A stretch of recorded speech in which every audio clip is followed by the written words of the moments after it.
그러므로 한 사람으로 말미암아 죄가 세상에 들어오고 죄로 말미암아 사망이 들어왔나니 이와 같이 모든 사람이 죄를 지었으므로 사망이 모든 사람에게 이르렀느니라.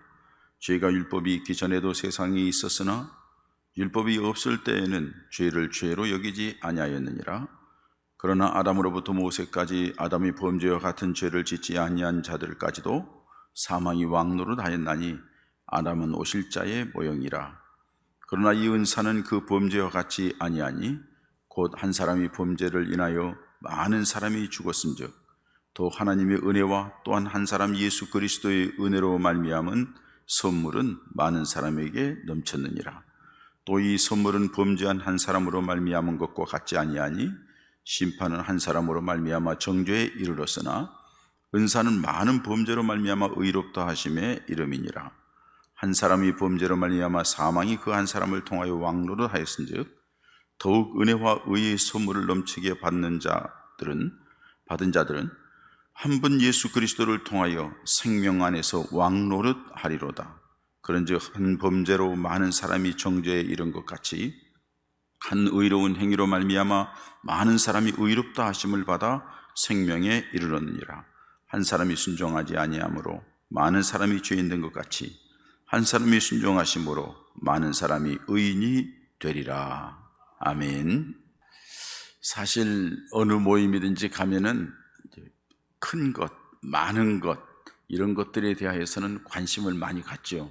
그리고 와 하기도 하고 기대를 갖기도 합니다. 그러나 작은 것, 별 볼 일 없는 것, 특히 한 사람에 대해서는 별로 그렇게 기대를 갖지 않습니다. 저게 뭘 할까? 저 정도 돼가지고 뭘 할까? 저 사람이 뭘 할까? 그렇게 얘기를 합니다. 그런데 역사적으로 보거나 우리 성경에 보면은 한 사람의 영향이 아무것도 아닌 것 같지만은 그 한 사람 때문에 살기도 하고 한 사람 때문에 죽기도 합니다. 또 한 사람의 좋은 영향력으로 모든 것을 누리기도 하고 한 사람의 잘못됨으로 많은 사람이 고통 가운데 빠지기도 하는 것을 볼 수가 있습니다. 우리 요셉 한 사람 때문에 자기 가족, 자기 민족 전체가 삶을 얻게 되는 놀라운 모습을 보죠.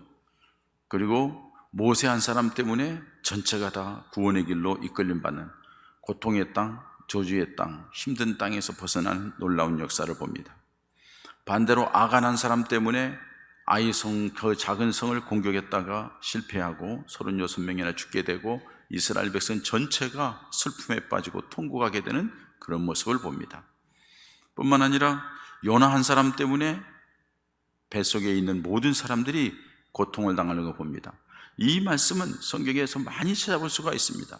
고넬료 한 사람 때문에 온 가족이 다 성령이 충만하게 되고 구원을 받게 되고 믿음을 갖게 되는 그런 모습도 우리는 잘 압니다. 에스더 한 사람이 죽으면 죽으리라는 결단 때문에 이스라엘 백성들이 풍전등화와 같은 위기 속에서 생명을 얻게 되는 그런 모습도 보게 됩니다. 성경에는 이런 역사들이 얼마나 많은지 몰라요. 어린 다윗 하나 때문에 골리앗 때문에 두려웠고 또는 온 이스라엘 군대들, 이스라엘 백성들을 건져내는 놀라운 역사를 우리는 성경을 통해서 알 수가 있습니다. 그렇습니다, 여러분. 한 사람이 아무것도 아닌 것 같아도 그 한 사람으로 인하여서 어떤 때는 고통과 절망이 오기도 하지만 어떤 때는 기쁨이 있고 승리가 있고 감격이 있기도 한다는 사실입니다. 오늘 본문에도 인류에 미친 한 사람의 영향력에 대하여서 말씀합니다. 이거는 그냥 어떤 공동체나 어떤 민족 정도가 아니라 온 인류에 미친 놀라운 역사를 한 사람 때문이라고 말씀하고 있는 것을 봅니다.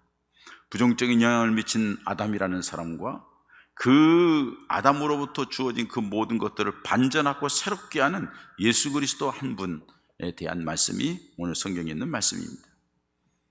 먼저 여러분, 아담 한 사람 때문에 온 인류에게 비극이 왔다고, 저주가 왔다고, 죽음이 왔다고 말씀하고 있습니다. 왜요? 먼저는 아담으로 인하여 죄가 들어왔기 때문이라고 말씀합니다. 오늘 12절에 그러므로 한 사람으로 말미암아 죄가 세상에 들어오고 이렇게 말씀합니다. 하나님의 형상으로 아담이라는 사람을 창조하셨죠. 세상의 모든 것을 다 만들어 놓으시고 에덴 동산이라는 것 좋은 걸 만들어 놓으시고 하나님의 형상대로 사람을 만들어서 그 아름다운 에덴 동산에 살면서 풍요롭고 평안하고 근심 걱정 없이 살게끔 만들어줬습니다. 그러면서 하나님이 아담과의 하나의 인격적인 약속을 하죠. 언약을 하죠. 이 이곳에 있는 모든 실과는 네가 마음대로 먹을 수 있지만은 동산 중앙에 있는 나무의 실과, 즉 선악을 알게 하는 나무는 먹지 말라. 먹는 날에는 반드시 죽을 것이다. 정령 죽으리라. 이렇게 말씀하십니다. 그 말씀을 잘 지키고 살았는데 창세기 3장에 보면은 사단이 꼬입니다. 너 이거 먹으면은 네 눈이 밝아져서 하나님과 같이 될 것 같아서 하나님이 먹지 말라고 하신 거야 하고 사탄이 꼬입니다. 사탄의 말을 듣고서 아담이 하나님의 말씀을 무시하고 선악과를 따먹습니다. 그것이 하나님 앞에 첫 번째 죄입니다. 그리고 그 첫 번째 죄악이 된 모습이 아담의 몸에 흐르게 되었고, 그 죄악의 피가 인류 역사에 계속되면서 나오는 것이 원죄라고 하는 것입니다. 그 원죄 중에 여러분 가장 핵심적인 게 뭔 줄 아십니까? 자기가 하나님처럼 되고 싶어 하는 욕망입니다. 하와에게 또 아담에게 유혹했던 너 그거 따먹는 눈이 밝아져서 하나님처럼 될까봐 그러는 거야 하고 거짓말로 먹는 날에는 죽지 않아, 이렇게 얘기했던 사단의 거짓에 속았던 그런 모습이 오늘도 여전히 우리들이 마음속에는 하나님 없이도 살 수 있고, 하나님보다 내가 더 하나님 주님이 왠지 믿음직스럽지 못하고 하나님이 하신 일이 왠지 내 마음에 안 들고 내가 뭘 해야 될 것처럼 생각하면서 자기가 하나님의 위치에 올라가려고 하는 이 교만함이 우리들이 가슴속에 다 자리 잡고 있다는 사실이에요. 조금만 무시당하면 견디지 못하죠. 조금 자존심 상하면 못 견디는 거죠. 자기가 조금 뭐가 문제가 생기면 가만히 있지를 못하는 거죠. 다 자기가 최고라고 생각하고 자기가 그 높은 자리에 올라가겠다고 생각하는 그런 자세 때문에 그러는데, 그것이 바로 아담으로부터 주어진 원죄의 뿌리라는 사실입니다. 이 아담의 원죄로 인하여 이 세상 모든 사람들은 다 죄 가운데 태어나게 되었다고 말씀하고 있습니다. 그래서 의인은 없나니 하나도 없다고 말씀하였고, 모든 사람이 죄를 범하였으며 하나님의 영광에 이르지 못한다고 선언하고 있습니다. 다 죄 가운데 태어나는 거예요. 내가 의롭고 나는 이 정도면 됐다고 생각하는 사람은 벌써 하나님 앞에 실격이에요. 기본을 잘못하는 거예요. 그래서 하나님 앞에 나아가는 사람이 가장 기본적인 것이 뭐냐? 나는 죄인이라는 겁니다. 나는 부끄러운 죄인이라는 겁니다. 예수를 믿으면서 첫 번째 발견하는 것이 난 죄인이라는 것이고, 그래서 회개하고, 그리고 예수님의 은혜가 아니면 살 수 없겠다고 고백하고서 세례를 받고 하나님의 자녀가 되어 살아가게 되는 거죠. 세상의 모든 사람들은 하나님 없이도 살 수 있다는 것은 자기가 죄인이 아니라고 선포하고 사는 것과 같습니다. 이건 하나님에 대한 도전이요, 말씀을 무시하는 것과 마찬가지입니다. 이 세상의 모든 자들은 죄 가운데 태어나고 죄 가운데 살아가게 되어 있습니다. 우리도 예외는 아닙니다. 우리도 죄 가운데서 태어났고 죄 가운데서 살아가고 있는 겁니다. 뿐만 아니라 아담의 그 죄로 말미암아 저주와 고통 속에서 살게 되었다는 거예요. 하나님이 주신 그 에덴 동산의 풍요로움, 평화로움, 그 안정됨, 그 기쁨, 그 하나님과의 관계 속에서 누리는 그 놀라운 은혜, 그 감사와 감격 속에 살아가는 삶이 하루아침에 범죄로 말미암아 완전히 모든 것을 다 잃어버리고 고통과 저주 속에 살게 되었다는 사실입니다. 아담의 범죄로 말미암아 창세기 3장 17절에서 19절 말씀에 보면 하나님이 이렇게 저주를 하십니다. 땅은 너로 말미암아 저주를 받고 너는 내 평생에 수고하여야 그 소산을 먹으리라. 땅이 내게 가시덤불과 은건키를 낼 것이라. 내가 먹을 것은 밭의 채소인즉 내가 흙으로 돌아갈 때까지 얼굴에 땀을 흘려야 먹을 것을 먹으리니 내가 그것에서 취하였음이라. 이렇게 말씀합니다. 가만히 평안하게 잘 살 수 있음에도 불구하고 하나님의 말씀을 떠나고 하나님의 범죄한 결과 땅이 은건키를 내고 가시덤불을 내고 속하지 경작을 하고 가꾸고 수고하고 애쓰고 땀을 내야만이 먹고 산 그 고통 속에 인류를 징계했던 하나님의 역사가 있습니다. 그래서 지금도 우리는 이 세상에서 땀 흘리며 여러분들이 지난 한 주간 동안 살아왔고 앞으로도 그렇게 살아갈 거예요. 수고하고 땀 흘리고 고생하고 힘들고 아파하면서 살아가는 거죠.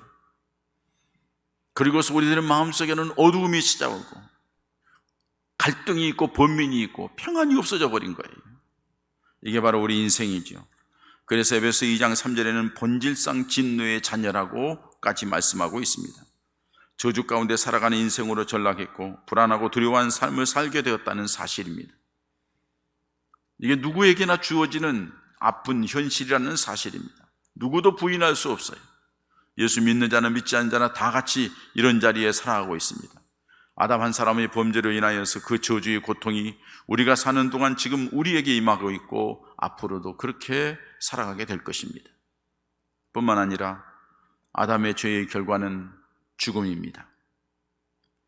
하나님이 에덴 동산을 주실 때에 창세기 2장 10절의 말씀대로 선악을 알게 하는 나무의 열매는 먹지 말라, 내가 먹는 날에는 반드시 죽으리라 하시는 말씀대로 아담이 범죄하게 되었을 때에 범죄한 아담에게 창세기 3장 19절 하반절에 너는 흙이니 흙으로 돌아갈 것이니라 하시니라, 다시 말해서 죽음을 말씀하고 있습니다. 그래서 우리 인생에게는 죽음에 대하여서 생각하게 됩니다. 그래서 여러분 창세기 3장에 범죄한 뒤에 4장부터 사람을 죽이게 되는 죄를 범하게 되지만은 5장에 가서 보면은 그 아담의 족보에 대해서 쭉 나오는데 굉장히 오래 살지만은 마지막에 공통적으로 나오는 말이 있습니다. 죽었더라, 죽었더라, 죽었더라, 죽었더라. 다 죽었다고 말씀하는 거예요. 왜? 하나님의 말씀을 어긴 자의 죄인들의 마지막은 죽는 것이라는 것을 말씀하고 있기 때문에 그렇습니다. 정리하면은 인류의 시조인 아담이 죄를 범함으로 이 세상의 모든 사람들은 죄 가운데에 태어나게 되었다는 사실, 죄 가운데 태어났다는 것은 곧 저주와 고통스럽게 살게 되었다는 말입니다. 그리고 그 결국은 비참한 죽음으로 인생이 끝난다는 사실입니다. 이것은 한 사람 아담이 범죄한 죄의 결과입니다. 그리고 그 후손이 겪고 있는 우리 모든 인생들이 겪는 현실이라고 할 수가 있습니다. 이렇게 저주 가운데 살아가는 우리 모든 인생을 보고 하나님께서는 최초의 아담을 만드셨을 때를 생각하시면서 너무 안타까운 거예요. 이들을 이 저주 가운데서, 이 고통 속에서, 이 죽음 가운데서 건져낼 수 있고 살릴 수 있는 방법이 무엇일까? 하나님은 꾸준하게 그들에게 방법을 제시했지만은 만족한 방법이 되지를 않아요. 그래서 하나님이 마지막 최후의 한 방법을 선택했는데 그게 바로 한 사람을 또 보냈는데 예수 그리스도입니다.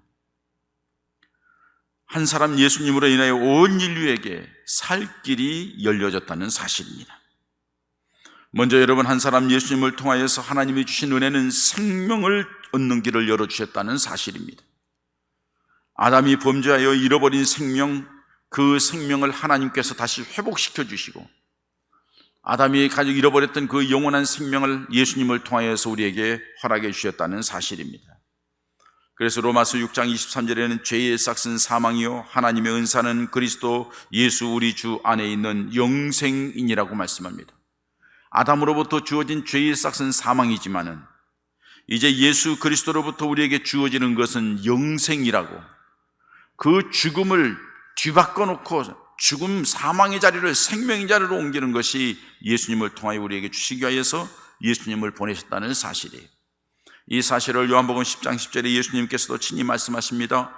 도둑이 오는 것은 도둑질하고 죽이고 멸망하려는 것뿐이요 내가 온 것은 양으로 생명을 얻게 하고 더 풍성히 얻게 하려는 것이라. 예수님이 오신 것은 양으로 생명을 얻게 하기 위하여서 오셨다고 말씀하고 있습니다. 요한복음 11장 25절에도 예수께서 이르시되 나는 부활이요 생명이니 나를 믿는 자는 죽어도 살겠고 무릇 살아서 나를 믿는 자는 영원히 죽지 아니하리라고 말씀하십니다. 예수님이 오신 목적은 살리기 위해서 왔다는 거예요. 생명 주시기 위해서 왔다는 거예요. 결정적으로 요한복음 14장 6절에 우리가 잘 아는 대로 예수께서 이르시되 내가 곧 길이요 진리요 생명이니, 내가 곧 길이요 진리요 생명이니 나로 말미암지 않고는 아버지께로 올 자가 없다고 말씀하십니다. 예수님이 오심은 생명을 주시기 위해서입니다. 예수님이 오심은 우리에게 새 생명을 얻게 하기 위해서입니다. 이 생명을 그냥 생명이라 하지 아니고 새 생명이라 하는 것은 단순히 사는 것만을 의지하는 것이 아니라 사람답게 사는 것, 새로운 인생을 사는 것, 의미 있는 인생을 사는 것, 지난달에 맛보지 못했던 그 기쁨과 감격 속에 살아가는 그 삶을 우리에게 허락하신다는 사실입니다. 그걸 가리켜서 예수님을 통하여서, 한 사람 예수님을 통하여서 우리에게 주는 것이 기쁨과 평강의 삶을 살게 하신다는 겁니다. 죄인들이 갖는 심리는 두려움입니다. 불안입니다. 아담과 하와가 범죄한 뒤에 하나님의 눈을 피하여서 숲속으로 숨습니다. 왜요? 두려우니까. 범죄로 인하여서 불안하니까. 지금도 마찬가지죠. 죄인들은 숨죠. 피해 다니죠. 두려워하죠. 불안해하죠. 죄인들의 특성입니다. 어떻게 보면 여러분, 세상 사람들이 하나님의 전에 나오지 못하는 것은 숨는 거예요. 그 불안한 모습으로 세상의 다른 것을 취하여서 뭔가 불안을 해결해 보려고 하고, 세상의 다른 것을 통해서 만족을 누려보려고 이리저리 뛰어다니지만은 세상의 끝 가지고선 사람이 만족하거나 불안을 해결할 길이 없어요. 왜? 하나님이 그렇게 만들었어요. 그 불안과 그 심적인 압박과 어두움과 고통에서 벗어날 수 있는 길은 오직 한 길밖에 주지 않았어요. 천하 인간의 구원 얻을 만한 이름을 우리에게 주신 적이 없어요. 예수님만이 길이요 진리요 생명이에요. 예수님을 통해서만 주어진다는 사실이에요. 그 심리적인 두려움, 그 불안감, 그 내면의 고통, 외적인 아픔, 이런 것들을 예수님을 믿음으로 해결된다는 사실이에요. 그것을 예수님이 살아생전에 많은 사람들 앞에서 보여주셨어요. 예수님을 믿음으로 얻는 것은 죄로부터의 해방입니다. 죄책감의 고통, 저주에 대한 아픔 속에서 벗어나는 은혜라고 알 수가 있습니다. 그래서 예수를 믿으면은 이 죄책감, 불안에서 벗어나기 때문에 주어지는 은혜가 기쁨입니다. 주어지는 은혜가 평안입니다. 예수님이 이 땅에 오실 때에도 평강의 왕으로, 평화의 왕으로 오셨다고 누가복음 2장에 말씀하고 있습니다. 하늘에는 영광이요 땅에는 평화로다, 평화의 왕으로 오셨습니다. 그리고 예수님께서 부활하신 뒤에도 두려움에 떨고 있는 제자들에게 너희에게 평강이 있을지어다, 너희에게 평안이 있을지어다 하고 그들에게 평안을 말씀하시면서 축복하는 걸 볼 수가 있어요. 이 평안이라는 것은 죄로부터 있는 어두움의 세력, 고통의 세력에서 싹 벗어나게 하는 하나님의 은혜를 말씀해 주고 있는 거예요. 그래서 데살로니가전서 5장에서는 항상 기뻐하라 이렇게 말씀하는 거죠. 하나님이 우리에게 주신 그 구원의 기쁨과 감격 속에서 누리는 기쁨이 있어요. 예수님께 우리가 어두움 속에 있어서 칠흑같이 어두움 자체가 불안입니다. 어두움 자체가 고통입니다. 어두움 자체가 어느 길을 갈지 모르고서 갈팡질팡하고 답답해하고 힘들어하는 우리 인생의 모습입니다. 그 어두움을 몰아내고 앞길을 보게 하고 어떻게 살 길인가 알게 하는 그 빛으로 오신 분이 예수 그리스도라고 요한복음 1장에 말씀하고 있습니다. 빛이 임하면 어두움은 물러가는 거예요. 어두움이 물러가면 길이 보이는 거예요. 어두움이 물러가면 마음이 밝아지는 거예요. 어둠이 물러가면 기쁨이 있고 평안이 오는 거예요. 그 예수님을 통해서 주어지는 은혜가 그거라고 말씀하고 있습니다. 아담으로 인하여서 찾아왔던 어두움, 아담으로 인하여서 찾아왔던 고통, 죄악됨, 짓눌림, 이런 것이 한 사람 예수님을 통하여서 완전히 싹 없애버리고 새롭게 된다는 것을 우리에게 말씀해 주고 있습니다. 뿐만 아니라 한 사람 예수님을 통하여서 우리에게 축복된 삶을 살게 해 주셨다는 것입니다. 한 사람의 아담이 범죄함으로 이후에 모든 사람이 저주 가운데 살아가게 되었습니다. 그런데 예수님께서 오심으로 예수님 안에서 이 저주가 변화해서 이제는 저주는 물러가고 축복의 사람이 되었다고 말씀합니다. 갈라디아서 3장 9절에 그러므로 믿음으로 말미암은 자는 믿음이 있는 아브라함과 함께 복을 받느니라. 내가 예수 그리스도를 믿는 사람은 그 믿음으로 말미암아 믿음을 하나님을 믿었던 아브라함이 받은 그 놀라운 복을 그 사람도 받게 된다고 말씀하고 있습니다. 아브라함도 이전에 우상장사하는 이방인으로서 우상장사는 아버지 밑에 살아온 저주받은 인생에 불과했지만 하나님이 그를 불러내십니다. 선택하시고 불러내시고 끌어내셔서 그 길을 이끌어 가십니다. 마찬가지로 우리도 저주 가운데 있고 어두움 가운데 있고 사단에게 붙잡혀 있고 죄악 가운데 있고 육신의 욕망과 세상적인 쾌락과 그 모든 것들을 주장하는 어두움의 권세를 잡은 사단의 세력에게 끌려간 줄 모르고 살아왔던 우리인데 하나님이 그 가운데서 우리를 끌어내셨습니다. 그리고 하나님의 자녀 삼아주셨습니다. 뭘 통하여? 예수 그리스도를 믿는 믿음을 통하여서. 이게 우리에게 주어진 은혜인 줄 믿습니다. 이제는 하나님 앞에서 여러분들은 복받은 사람입니다. 믿으시기 바랍니다. 이제는 그 복받은 사람이라는데 그 복을 누려야 되는데 복을 누리지를 못하는 안타까움이 있다는 사실이에요. 그건 뭐예요? 예수님과의 관계가 멀어졌다는 겁니다. 다른 어떤 것이 끼어 있다는 겁니다.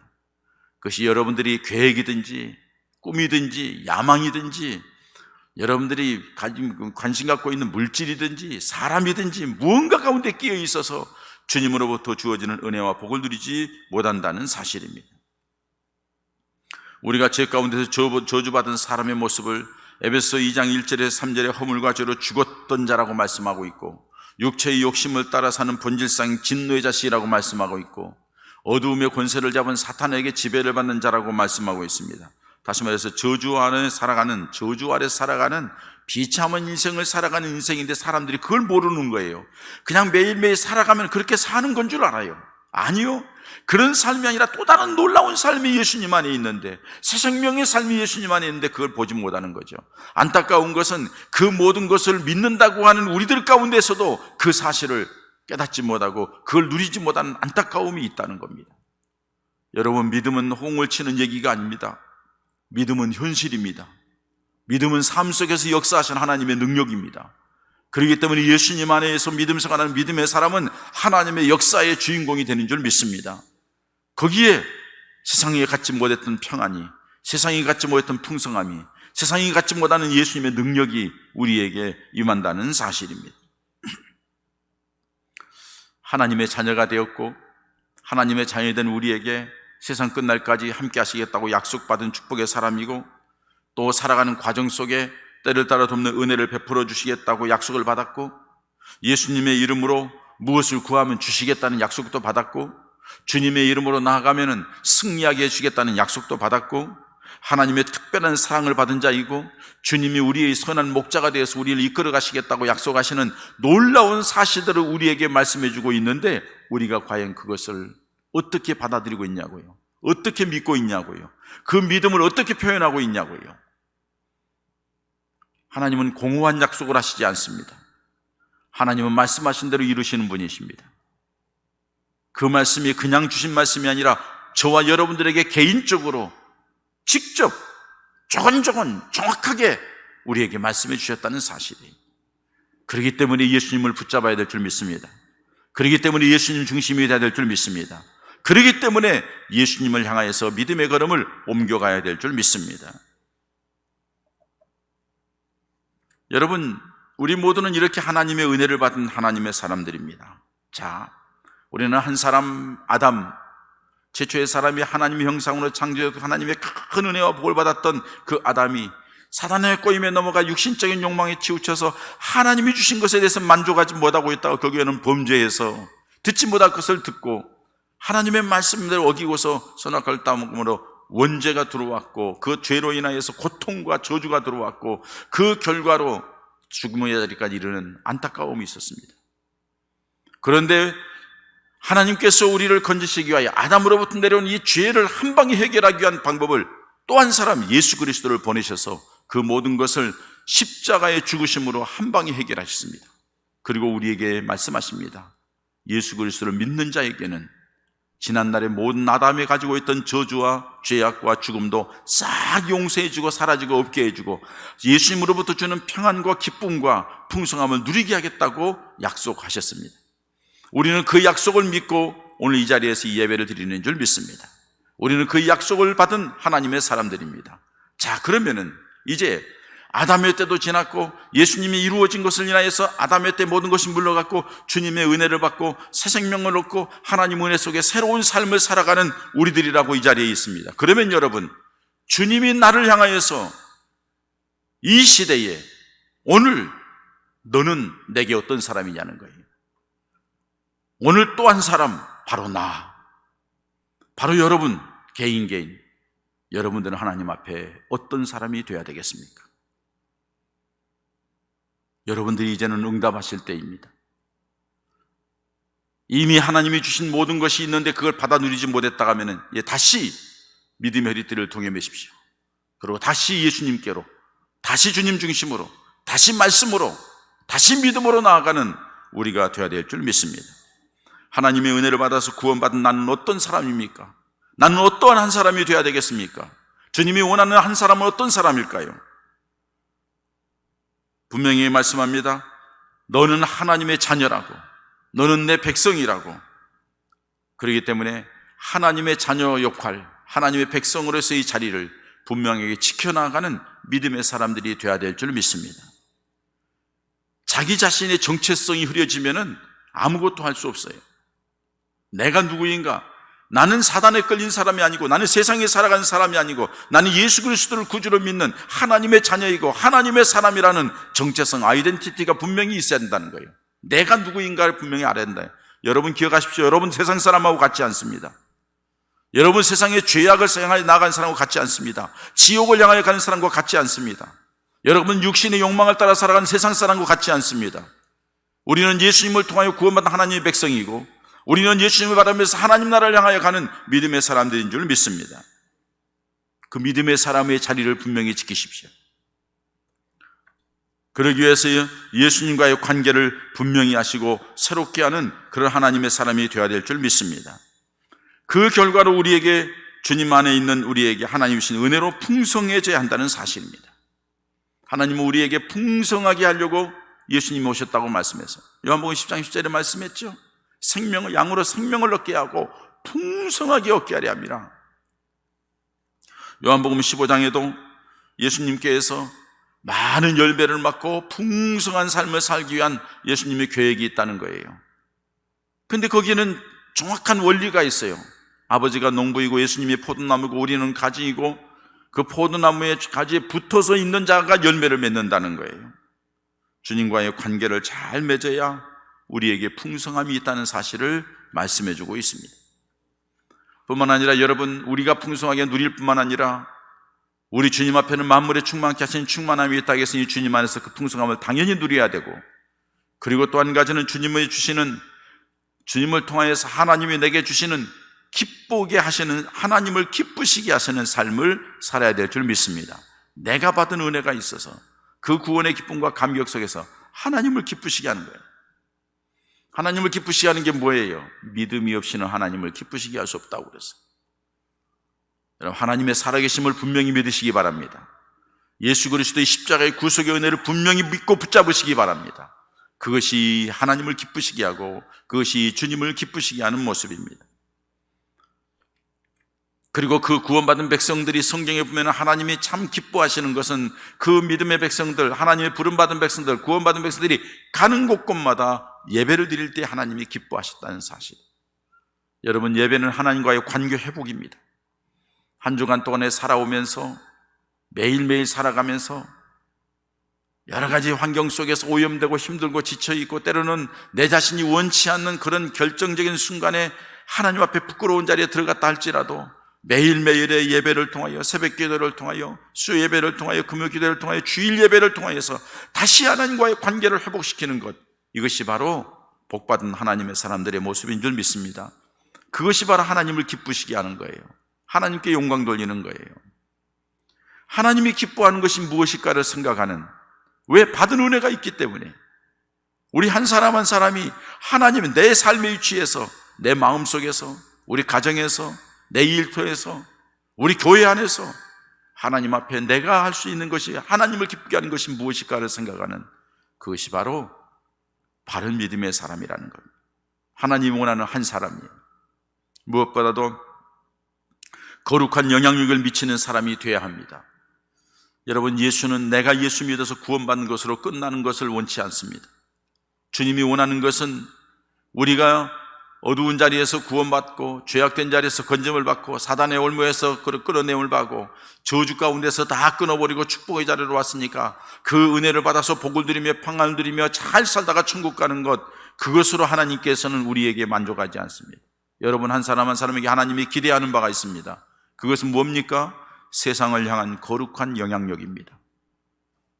그래서 예수님께서 마태복음 5장에 말씀합니다. 너희는 세상의 소금이라고, 너희는 세상의 빛이라고.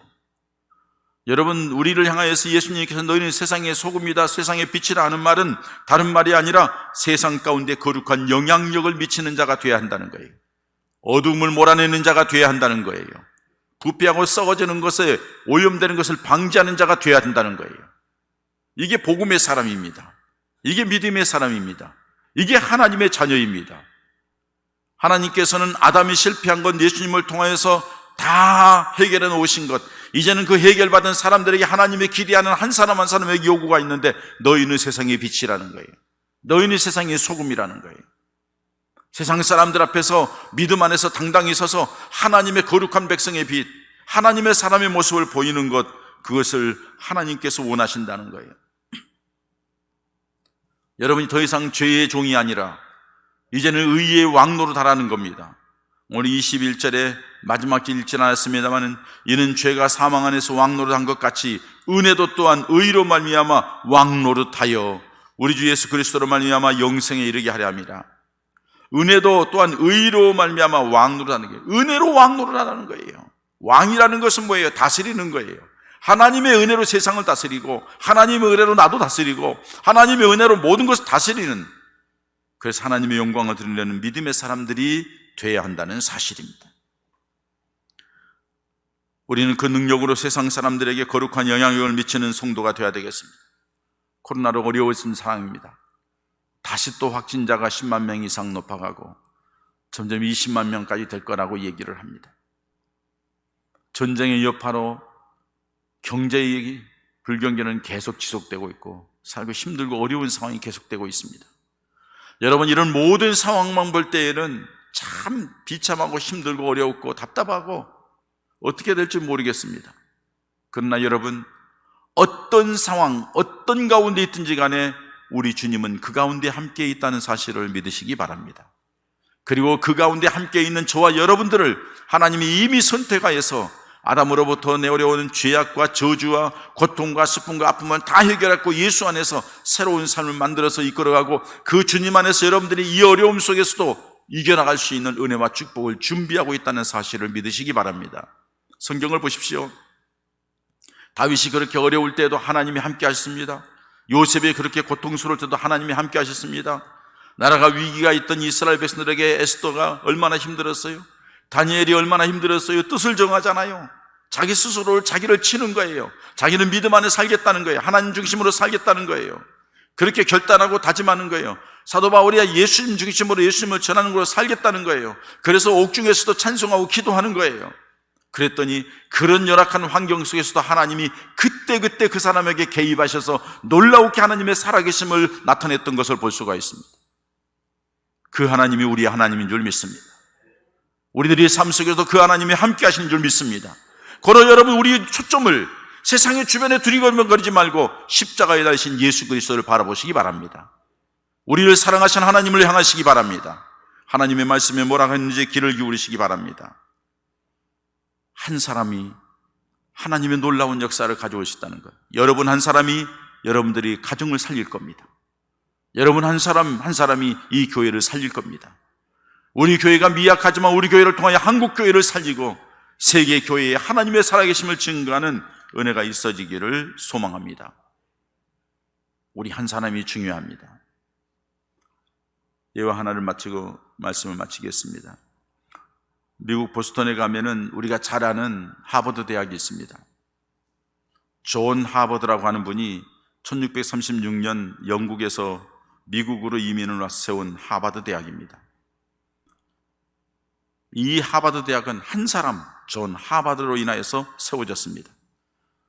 하버드 대학은 신학교로부터 시작합니다. 처음에 목회자를 양성하기 위한 대학을 설립했습니다.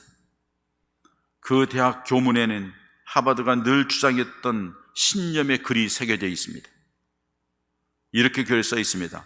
학문을 발전시켜 이것을 자자손손에게 영원히 전해주며 장차 교회가 학문을 배우지 못한 목회자에게 맡겨지는 일이 없도록 해야 된다. 교회를 맡을 때 실력 없는 목사들이 나가서는 안 된다는 거예요. 실력 있는 목회자들을 양육하기 위해서 이 학교를 세운다는 거예요. 사실 그 당시 하버드가 가지고 있던 돈은 700파운드와 책 300권이 전부였습니다. 그는 하버드 대학을 세운 지 1년 만에 죽었습니다. 그런데 여러분, 그 학교에는 그의 동상이 세워졌고 그의 꿈과 뜻이 계속 이루어져 가고 있고, 하버드 대학은 지금도 세계적인 지도자를 양성하고 미국의 대통령, 노벨 수상자들을 무수히 배출한 유명한 대학이 되었습니다. 한 사람이 훨씬 별 볼 일 없는 것 같은데 그렇습니다. 요한 웨슬레 한 사람, 별 볼 일 없는 사람 같은데 그 한 사람 때문에 영국이 저주받고 타락한 영국이 새로운 길을 열어줬어요. 존 낙스와 같은 사람은 조국이 그리스도가 되기 전에는, 조국이 하나님을 믿는 자리에 들어오기 전에는 내 심장을 열어 내 생명을 조금도 귀한 것을 여기지 않는다고 얘기할 정도였습니다. 우리나라에도 여러분 지금 명량이란 영화 뒤에 또 이순신에 대한 영화 뭐가 있다고? 한산성? 그 영화도 다 사장님이 벌써 보고 왔더라고요. 다 안 된다 하는데 돌격 앞으로 한 사람이 결단하고 나갔더니 그냥 이기는 거예요. 명량에서 유명한 말이 있잖아요. 소신에게는 12척의 배가 있습니다. 다 안 된다 할지라도 여러분, 그런 결기를 가지고 있는 인간적인 결기만 아니라 우리에게는 우리의 힘으로는 안 돼요. 우리의 능력으로는 안 돼요. 우리에게는 방법이 없어요. 그러나 하나님께는 있는 줄 믿습니다. 예수님에게는 길이 있고 예수님에게는 방법이 있고 예수님에게 능력이 있습니다. 그리고 우리는 예수 중심이 되어서 주님이 이 시대에 나 한 사람을 통하여서 우리 가정에, 우리 집안에, 우리 교회에 나 한 사람이 내가 하나님 앞에 어떻게 쓰임받냐에 따라서 하나님의 놀라운 역사를 가져온다는 사실입니다. 그 주인공이 오늘 여기 있는 저와 여러분 되시기를 주의 이름으로 축원합니다. 축원합니다. 함께 기도하십시다. 하나님, 우리가 그동안에 믿음 생활한다 하면서 너무 이기적이고 나만 생각하고 내게 있는 어려움만 생각했는데 하나님께서는 나 한 사람을 통해서 또 놀라운 계획을 가지고 있다는 사실을 오늘 말씀을 통하여 깨닫습니다.